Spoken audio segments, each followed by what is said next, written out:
हे धनंजय, मैं तुम्हें तमस के विषय में विस्तार से समझाता हूं।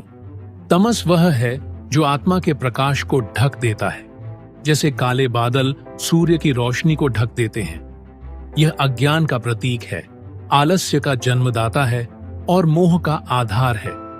तमस वह शक्ति है जो मनुष्य को उसकी सही राह से भटका देती है।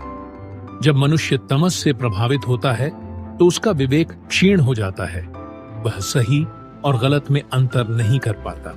यह तमस है जो उसे अपने कर्तव्यों से विमुख करता है।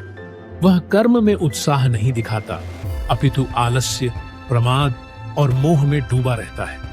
हे धनंजय, यह तमस अज्ञान की उपज है। यह मनुष्य को एक ऐसी स्थिति में डाल देता है जहां वह अपने भीतर के ज्ञान के स्रोत को पहचान नहीं पाता। जब मन तमस से आच्छादित होता है, तब मनुष्य को सत्य भी असत्य प्रतीत होता है और असत्य भी सत्य जैसा लगता है। तमस में डूबा हुआ व्यक्ति अपने कर्तव्यों का त्याग करता है। वह केवल सुख और आराम की खोज में रहता है। लेकिन याद रख, ऐसा जीवन कभी संतोष नहीं दे सकता।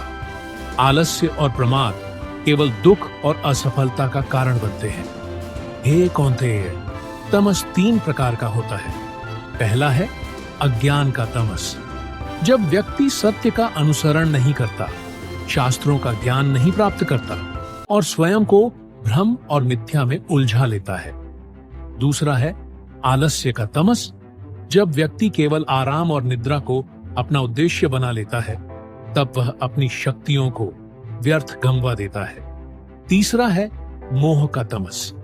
जब मनुष्य अपने स्वार्थ, इच्छाओं और भौतिक सुखों में फंसकर जीवन के वास्तविक उद्देश्य को भूल जाता है। हे अर्जुन, तमस का सबसे बड़ा परिणाम यह है कि यह आत्मा के प्रकाश को ढक देता है। जिस प्रकार धूल से दर्पण धुंधला हो जाता है, वैसे ही तमस से मनुष्य का आत्मज्ञान समाप्त हो जाता है। लेकिन तमस से मुक्ति संभव है।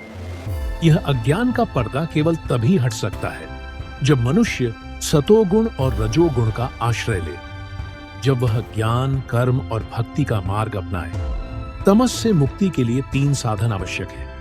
पहला है ज्ञान का प्रकाश। अज्ञान को मिटाने का एकमात्र उपाय है ज्ञान। जब मनुष्य शास्त्रों का अध्ययन करता है, गुरु का अनुसरण करता है और अपने भीतर के सत्य को जानने का प्रयास करता है, तब तमस अपने आप समाप्त हो जाता है। दूसरा है कर्म का मार्ग। आलस्य को त्याग कर अपने कर्तव्यों का पालन करो। कर्म ही तमस का सबसे बड़ा शत्रु है। निष्काम कर्म को अपनाकर अपने जीवन को अर्थपूर्ण बनाओ। तीसरा है भक्ति का सहारा। ईश्वर की भक्ति मन को निर्मल करती है। जब मनुष्य ईश्वर की शरण में जाता है, तब तमस का प्रभाव समाप्त हो जाता है। हे अर्जुन, याद रखो, तमस का अंत तभी संभव है जब मनुष्य अपने भीतर का दीपक जलाए। यह दीपक सत्संग, साधना और संयम से प्रज्वलित होता है। आत्मा का प्रकाश हर प्रकार के अंधकार को मिटा सकता है। जो तमस से बाहर निकलता है, वही अपने जीवन का सच्चा अर्थ समझ पाता है। वह अपने उद्देश्य को पहचानता है और अपने भीतर के ईश्वर का दर्शन करता है। तमस से भयभीत मत हो। यह केवल एक अवस्था है जिसे बदला जा सकता है। सतोगुण का आलिंगन करो, ज्ञान का अभ्यास करो और ईश्वर की भक्ति में लीन हो जाओ। तब तुम्हारा मन तमस के अंधकार से मुक्त होकर दिव्य प्रकाश से भर जाएगा। तुम कर्म करो, क्योंकि यही तुम्हारा धर्म है। तमस तुम्हारे प्रयासों को रोकने का प्रयत्न करेगा, लेकिन तुम उसे अपने संकल्प से परास्त करो। तब तुम स्वयं को और इस संसार को प्रकाशमय कर सकोगे।